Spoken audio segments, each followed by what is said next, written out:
Sir, आज आपने सदन में कार्रवाई देखी होगी और खासतौर से जो अंत से शुरू करते हैं, जो कानून व्यवस्था का मुद्दा था, उस मुद्दे को लेकर के एक दिन की कार्रवाई पूरी प्रभावित रही और आज की इस चर्चा को बतौर डेप्यूटी स्पीकर आप कैसे देखते हैं? देखिए, जिस प्रकार से पहले दिन कांग्रेस ने इस प्रकार से कहा कि हमारी कार्रवाई सारा दिन लगभग कांग्रेस ने खराब करने का काम किया, लेकिन आज उनको कहा था कि आज हम आपका जवाब देंगे और माननीय मुख्यमंत्री ने जवाब दिया और सभी विधायक और मंत्रियों ने भी अपनी बात कहने का काम किया और कांग्रेस भी वहाँ जो कांग्रेस दल के नेता थे उन्होंने भी अपनी बात को रखा लॉ एंड ऑर्डर को लेकर। लेकिन मैं ये कहूँगा कि कांग्रेस कहीं ना कहीं भागती हुई नजर आई और भागती हुई नजर आई, वो भागी गई तो वो अपनी जिम्मेवारी से भागी। कांग्रेस को ऐसा नहीं करना चाहिए था, जबकि उन्होंने स्वयं अपनी बात को रखा और फिर जब जवाब देने लगे तो कांग्रेस उठकर चलेगी। ये बड़ा ही गलत है। जब आपने सवाल किया तो आपको जवाब सुनने चाहिए। उन्होंने कहा कि वो तो आंकड़ों की बात कर रहे हैं, जो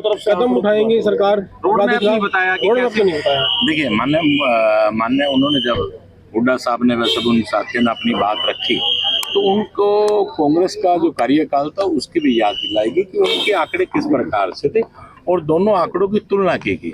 माननीय मुख्यमंत्री जी ने भी तुलना करने का काम किया और बाकी सभी मंत्री और विधायकों ने भी उन्हें कहने का काम किया। तुलनात्मक दृष्टि के अनुसार ये बताया गया कि आज भी भारतीय जनता पार्टी का जो मैं ये बल्कि ये कहूँगी पक्ष ने अपनी बात रखी, विपक्ष को बताने का काम किया कि आज भी तुलनात्मक दृष्टि से अगर परसेंटेज आके तो कहीं ना कहीं कांग्रेस के कार्यकाल से कम है। उन्होंने कहा कि मुख्यमंत्री ने जिन शब्दों का प्रयोग किया तो हमने अपमानित महसूस किया उसके लिए। देखिए, मैं इस बात को कह सकता हूँ कि हो सकता है कुछ शब्द उन्हें बुरा लगा हो, लेकिन एक शब्द के ऊपर आपको उठ के जाना तो कोई उचित बात नहीं है। आप तो भागने का अवसर ढूंढ रहे थे, तो इस प्रकार का अवसर कांग्रेस शब्दों को पकड़कर उठ कर गई, ऐसा नहीं करना चाहिए। आप अपनी बात रखते, बहुत सी बार ऐसा हुआ है कि शब्द कुछ ऐसा निकल गया तो उस शब्द को निकाला गया है, उससे लिखा नहीं जाता, उस शब्द को बाहर निकाल दिया, लेकिन आप पूरी बात सुनिए, आपको जो बात लगे उसका विरोध कीजिए। जलभराव पर ध्यान प्रस्ताव था, जलभराव पर जो जवाब मिला उसमें उम्मीद है कि आने वाले समय में कोई प्रोग्रेस होगी, लेकिन जो क्राइम को लेकर के जो चर्चा हुई इसके बाद आप मानते हैं कि क्राइम पर वाकई में आने वाले अपराध कहीं ना कहीं इंटरनेशनल होता जा रहा है, विदेशी नंबर से कॉल आती है। अपराध को मैं ये कह सकता हूँ कि अपराधी तो देखिए, अपराधी जो होता है वो अपराध उसकी मानसिकता ऐसी है, कोई भी अपराध होता है वो अपराध की मानसिकता ऐसी है। वो लोग अपनी मानसिकता को दर्शाने का काम करते हैं, उन्हें सरकारों से कोई मतलब नहीं होता।